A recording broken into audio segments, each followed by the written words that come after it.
सबसे पहला कंसेप्ट जो है कि पिछले 2-3 दिन से सरकार की तरफ से एक ऑर्डिनेंस निकाला गया है जिसमें कैजुअल लेबर्स डेली वेजेस का डाटा जो है वो फिर से मांगा गया। तो मैं इस लाइव कन्वर्सेशन के माध्यम से अपने तमाम साथियों तक ये मैसेज पहुंचा देना चाहता हूं कि साथियों, हमें जो आपने जिम्मेवारी दी है, जो सेवा का मौका दिया है, वो हम बखूबी निभा रहे हैं, लेकिन उस सन्याटी लिस्ट के लिए हर एक साथी को मैं समझता हूं कि जागरूक होना पड़ेगा। किसी भी डिपार्टमेंट से साथी हैं, डिवीजन लेवल पे, अपने सब डिवीजन लेवल पे आप अवेयर हो जाइए और इस मसले के लिए संजीदगी दिखाइए। कोई साथी बाद में ये ना कहे कि मेरा उस सीनियरिटी लिस्ट में नाम मैं पहले का लगा हूं या बाद में आया है मेरा नाम, या ऐसा क्यों हुआ।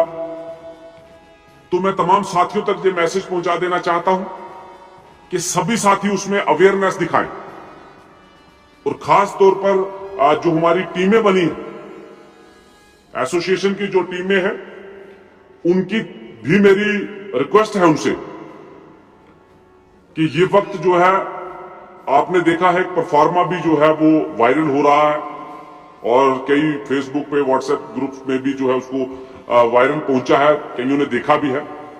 तो मैं बता दूं कि सरकार ने एक डाटा मंगवाया है जिसमें SRO 64 94 से पहले और SRO 520 जो 2017, इन दोनों SROs के लिए सरकार ने एक डाटा फिर से डिपार्टमेंट से सीनियरिटी लिस्ट वाइज मांगा गया।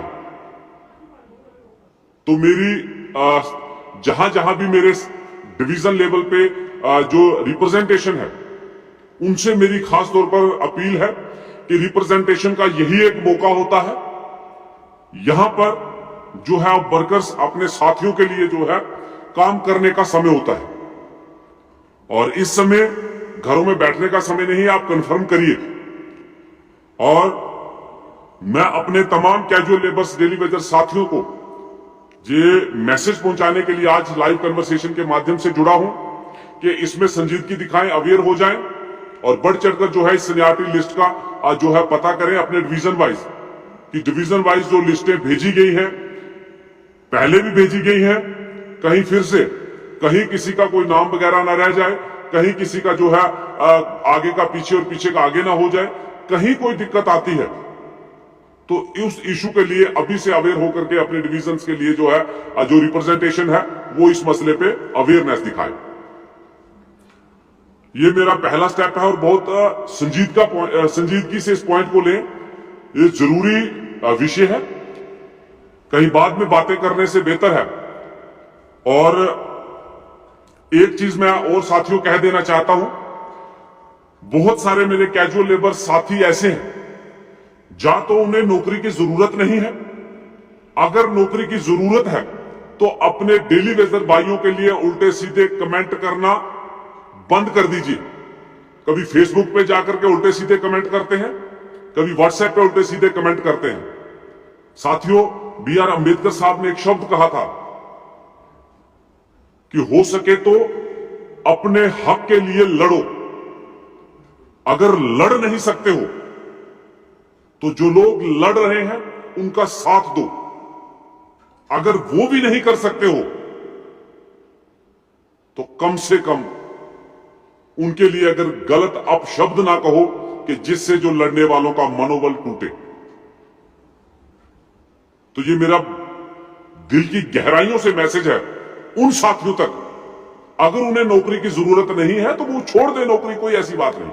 लेकिन मेरे डेली वेजर भाई जो अपने मकसद के लिए हम चल रहे हैं, जो साथी डिमांड्स प्रोजेक्ट कर रहे हैं, उनके लिए गलत कमेंट करना मैं समझता हूं कि ये बेवकूफी है। और कुछ डेली वेजर्स अपने आप को हीरो समझते हैं इस तरह के कमेंट करके, तो उनको मैं आगाह कर देना चाहता हूं कि हो सके तो आप खुद मैदान में आइए या लड़िए, अगर नहीं लड़ सकते हो तो ये गलत बयानबाजी करना, उल्टे सीधे कमेंट करना बंद कर दीजिए। ये मेरी पर्सनल रिक्वेस्ट भी है और एक मैसेज भी है। और दूसरा साथियों, एक स्टेप और बात करने के लिए मैं आपके बीच आया हूं।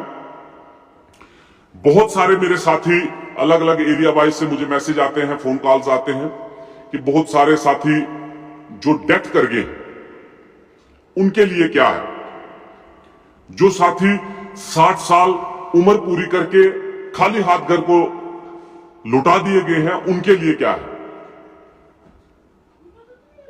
तो साथियों, ये बड़ा गंभीर विषय है, इसके बारे में जरूर हम सभी को विचार करना होगा। सरकार जो इस मसले में कदम उठाए या उसके लिए हमारी क्या फाइट है वो हमारी जारी है, लेकिन हम अपने साथियों के लिए क्या कर रहे हैं इसके बारे में विचार करने की जरूरत है। सिर्फ साथियों फेसबुक पे ओम शांति लिख दिया या सैड न्यूज लिख दिया, उससे मेरे डेली वेजर भाई का पेट नहीं भरता है। साथियों, कई बार जो मैं इस तरीके के मिसाल दे चुका हूं कि झाड़ू के तीले अगर बिखर जाएं तो वो गंदगी का सामान बन जाते हैं, लेकिन अगर वही तीले जुड़ जाएं एक प्रॉपर रस्सी के माध्यम से तो साथियों वो गंदगी को साफ करते हैं। इसलिए अगर हम 60,000 के करीब वर्कर्स हैं, 60,000 फैमिलीज हैं और हर एक व्यक्ति जो है 5, 10, 20 रुपए रोज के खाता है या अपने ऊपर खर्च करता है, 5 रुपए या 10 रुपए, मैं ज्यादा नहीं कहूंगा। हम उन तमाम डेली वेजर्स जिनकी डेथ हो गई है या जिनकी जिंदगी का कोई भरोसा नहीं साथियों, कब किसके साथ क्या हो जाए कुछ नहीं कहा जा सकता। सरकार क्या कर रही है, एलिगेशंस लगाना अलग बात है, एलिगेशन चलते हैं, डिमांड्स प्रोजेक्ट होती है, उसके लिए हम कर रहे हैं, लड़ रहे हैं, लेकिन हम अपने साथियों के लिए क्या कर रहे हैं। साथियों, अभी पिछले थोड़े दिन पहले मेरा एक साथी जिसकी डेथ हो गई थी, मुझे उनके घर जाने का मौका मिला और मैं उन साथियों के बीच में अफसोस के लिए बैठा। तो मैंने कुछ एक अपने साथियों से जिक्र किया कि हमें मिलजुल कर कुछ उस परिवार के लिए हेल्प करनी चाहिए। तो साथियों, 1% लोगों ने कहा कि हम खुद गरीब हैं, हम क्या कर सकते हैं, और 99 मेरे साथियों ने ऐसा कहा कि पवन जी हम बहुत कुछ कर सकते हैं।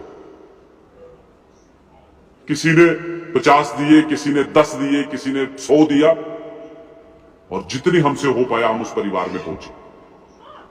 साथियों, उसी दिन मेरे जहन में ये बात आई कि क्यों ना अगर हम 61,000 हैं, 61,000 अगर हम 10 रुपए करते हैं तो साथियों हम बहुत कुछ कर सकते हैं।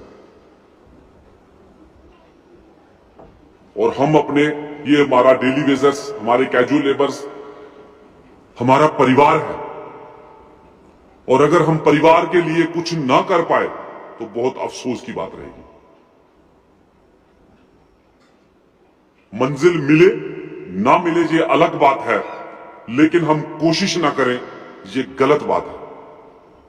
और हम तमाम साथियों को इसके लिए मैं चाहता हूं अपनी राय जरूर रखें कमेंट बॉक्स में कि क्या हमें मिलजुल कर अपने किसी डेथ होने वाले साथी की या जो 60 साल सेवानिवृत्त हो गया, खाली हाथ घर को लौटाया गया, हमें कुछ करना चाहिए।